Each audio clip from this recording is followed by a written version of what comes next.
בספורט הזה. סיבוב רביעי והאחרון, אייזיק ויקטורצ'י נותן את האות. שים לב לפתיחה של אוזני. מכל התכנונים הוא רק אחד את אפרקט עם יד אחורית, מרחוק. עכשיו הוא מבקש ממנו להכות.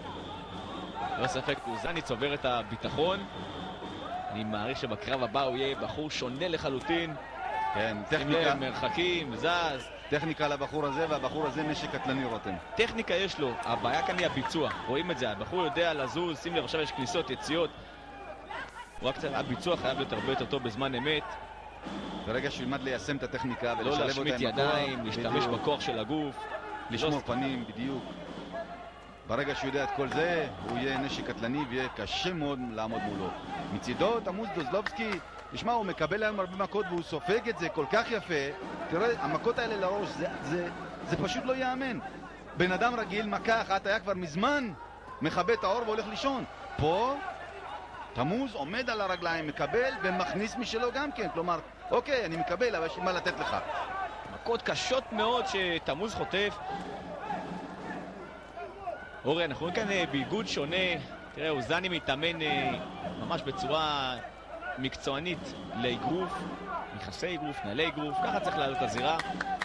תמוז מצדו עושה איזושהי הסבה, בחור מתאמן בקיקבוקס, אצל אבנר שלום כמובן. כן, תמוז היה אמור בתחרות הזאת לעלות בקרב קיקבוקס, אבל השתנו דברים וכנראה שלא הספיק להתכונן.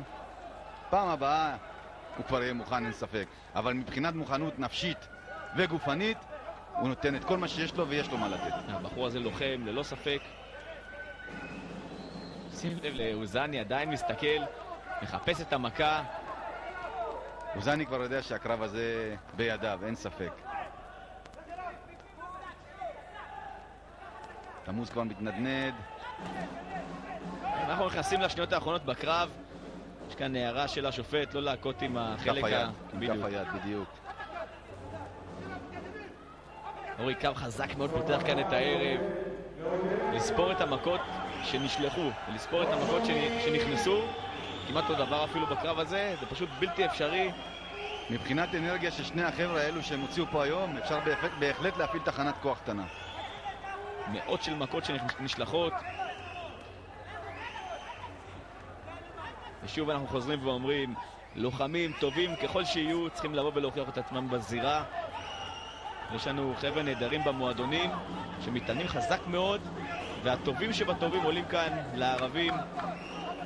ושוב, אולי עכשיו אוזני יצליח לסיים את המלאכה. אתה מצפה לנוקאוט, רותם? אני מקווה לנוקאוט. לא נראה לי. תראה את השמחה של אוזני. קודם כל מילה גדולה מאוד וטובה לתמוז. דוזלובסקי. לוחם ללא חת, רותם. 3 מילים. ממש כך.